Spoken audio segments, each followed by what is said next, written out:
I would like to address two very crucial points of law, and they were touched on by the state.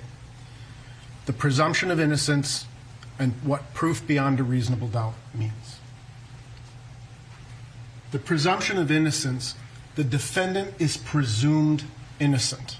That's the starting point. He's presumed innocent of these charges, and this presumption remains with him throughout the course of the trial, the presentation of the evidence, throughout the course of your deliberations, until and unless the state has proved its case beyond a reasonable doubt. The defendant does not have to prove his innocence. We talked about this in jury selection. We talked about the starting point. The defendant doesn't have to try to catch up.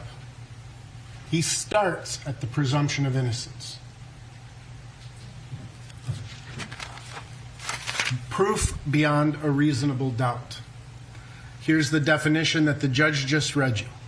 Proof beyond a reasonable doubt is such proof as ordinary prudent men and women would act upon in their most important affairs. A reasonable doubt is a doubt that is based upon reason and common sense. It does not mean a fanciful or capricious doubt, nor does it mean beyond all possibility of doubt. The law recognizes three standards of proof. The preponderance of the evidence is the first and lowest standard. Clear and convincing evidence is the next standard. And the third standard is proof beyond a reasonable doubt. And the way we lawyers sometimes illustrate what these three standards mean is through the scales of justice, right? The scales of justice equally balanced. When you apply the standard of the preponderance of the evidence, it's also called the scintilla of the evidence.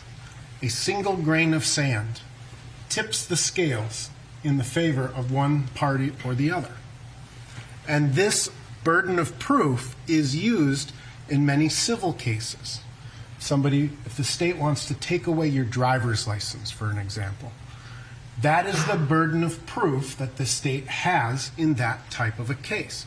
They have to just ever so slightly convince the finder of fact that their evidence supports their action. The next standard is clear and convincing evidence. I mean, that's pretty self-explanatory, right? It is clear evidence, and it convinces you, the finder of fact, that the action is correct. This is the standard of proof that is used if the state wants to take away your children. Clear and convincing evidence. It tips the scales more in the favor of one party over the other. The highest standard in this country is proof beyond a reasonable doubt. Proof beyond a reasonable doubt.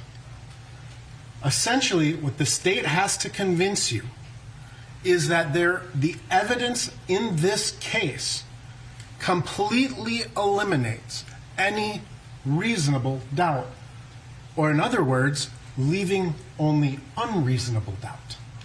Capricious, fanciful. Capricious doubt, capricious means unpredictable. Fanciful, space aliens flew in, inhabited the body of Derek Chauvin, and caused this death. That's fanciful. Beyond the reasonable doubt. It is the highest standard in the law. Doesn't mean beyond all possibility of doubt, because I suppose space aliens may have been inhabiting his body, but that's obviously fanciful and capricious. So these two standards, the presumption of innocence and proof beyond a reasonable doubt, work in concert with each other. You start with the proposition that Mr. Chauvin is innocent of these charges. The state has to advance substantial evidence to convince you that the only doubts that are remaining are unreasonable doubts. Hey, NBC News viewers, thanks for checking out our YouTube channel. Subscribe by clicking on that button down here and click on any of the videos over here to watch the latest interviews, show highlights, and digital exclusives. Thanks for watching.